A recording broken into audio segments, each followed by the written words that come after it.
बच्चों, स्वागत है आपका डीएनयू की टीच में। तो बच्चों, आज आपका जो पेपर होने वाला है, आज आपका जो गणित का पेपर होने वाला है बच्चों, आज आपका जो गणित का पेपर होने वाला है कक्षा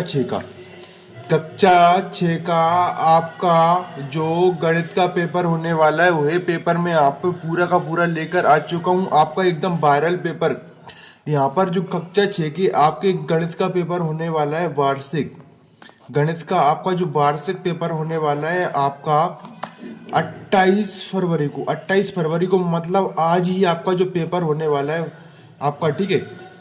आज आपका जो पेपर होने वाला है 28 फरवरी 2024 को ये पेपर में लेकर आ चुका हूँ, बिल्कुल फुल सॉल्यूशन के साथ आपको यहाँ पर पेपर बताने वाला हूँ। और इस कॉपी में यहाँ पर आंसर नोट भी कर रखे हैं, जैसा कि आप यहाँ पर देख सकते हैं आपको जिस तरीके से आंसर पूरे के पूरे नोट कर रखे हैं। तो बिल्कुल आपको सिर्फ इन क्वेश्चन को देखना है और आपके एग्जाम में अगर आप लिखकर आ जाते हो तो 60 में से 60 नंबर 100% आ जाएंगे आपकी।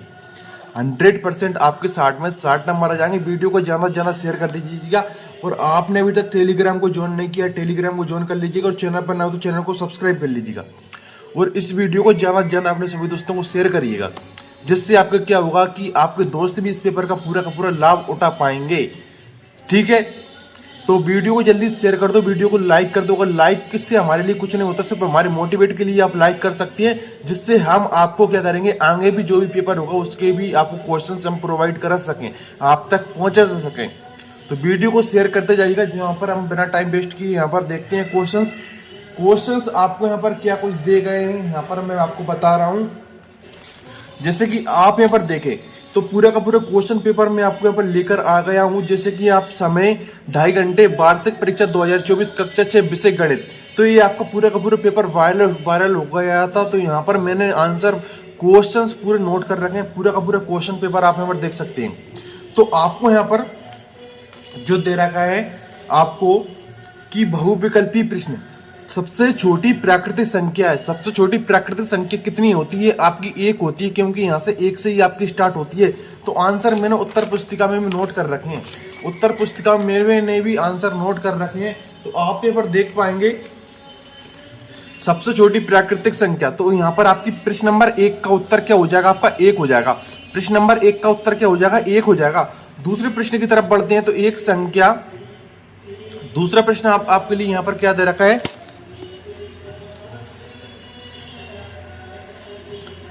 तो दूसरे प्रश्न की तरफ बढ़ते हैं। हमारा दूसरा प्रश्न क्या दे रखा है? आपका दूसरा प्रश्न दे रखा है यहाँ पर, एक संख्या 2 तथा 3 से विभाज्य है।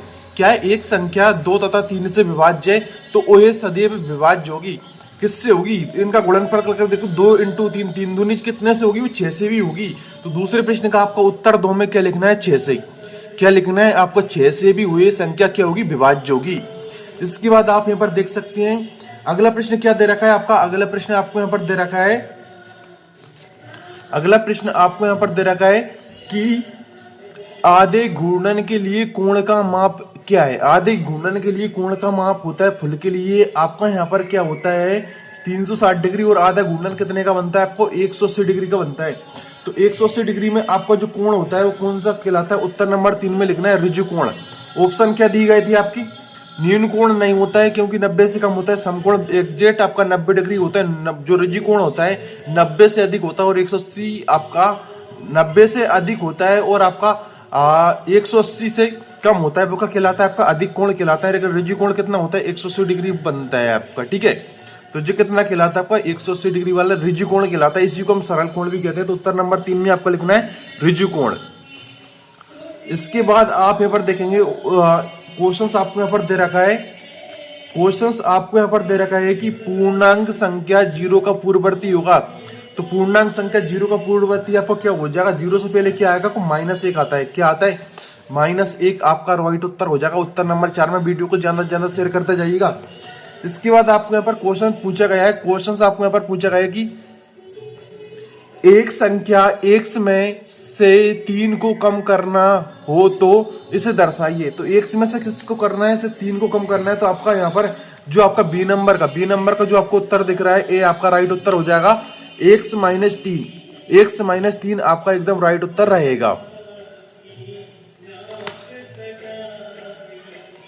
इसके बाद हम अगले प्रश्न की तरफ बढ़ते हैं यहाँ पर।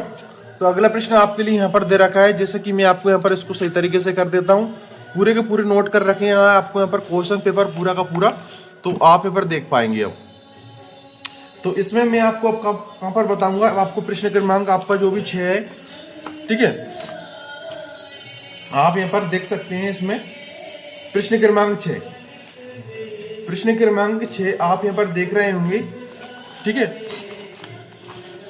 प्रश्न क्रमांक 6 में आपको यहाँ पर क्या दे रखा है, प्रश्न क्रमांक 6 में आपको यहाँ पर दे रखा है, देखो, रिक्त स्थान 6 से 10 तक, 6 से 10 तक आपको क्या पूछे, रिक्त स्थान पूछे गए हैं। तो यहाँ पर आपको प्रश्न है आपका, यदि एक संख्या समकोण से बड़ा और ऋजु कोण से छोटा है तो वह कोण क्या कहलाता है, समकोण से बड़ा और ऋजु कोण से छोटा है तो वह कोण आपका कहलाता है अधिक कोण। क्या कहलाता है आपका, अधिक कोण। उत्तर नंबर 6 में आपको क्या लिखना है, अधिक कोण लिखना है। इसके बाद आपको यहाँ पर अगला प्रश्न दे रखा है कि यहाँ पर डेस करके संख्याओं के वे संग्रह जो सूचनाएं देने के लिए एकत्रित किए जाते हैं क्या कहलाते हैं, वे आपके कहलाते हैं यहाँ पर, अच्छा सॉरी, यहाँ पर आपका प्रश्न क्रमांक 7 है। सबसे पहले क्या दे रखा है, 7 है। तो -4 को संख्या रेखा पर शून्य के किस ओर दर्शाते हैं, संख्या रेखा पर शून्य के हम किस ओर दर्शाते हैं, तो बाएं ओर दर्शाते हैं। किस ओर दर्शाते हैं, बाएं ओर दर्शाते हैं। शून्य के किस ओर दर्शाते हैं, बाएं ओर दर्शाते हैं। इसके बाद आप यहाँ पर देख पाएंगे कि डेडस करके दे रखा संख्याओं के वे संग्रह जो सूचनाएं के लिए एकत्रित किए जाते हैं वे क्या कहलाते हैं, आपके आंकड़े कहलाते हैं। क्या कहलाते हैं, आंकड़े कहलाते हैं आपके। यहाँ पर उत्तर नंबर में आपको 8 में क्या लिखना है, आंकड़े लिखना है। इसके बाद आपको यहाँ पर दे रखा है संख्या 24, 40, 70 की परवर्ती संख्या है। परवर्ती मतलब आपको यहाँ पर एक जोड़ना है, परवर्ती एक ज्यादा और पूर्ववर्ती एक कम। तो आपकी 24, 40, 70 की आपकी क्या हो जाएगी, 24, 40, 71 एक और जुड़ जाएगा इसमें।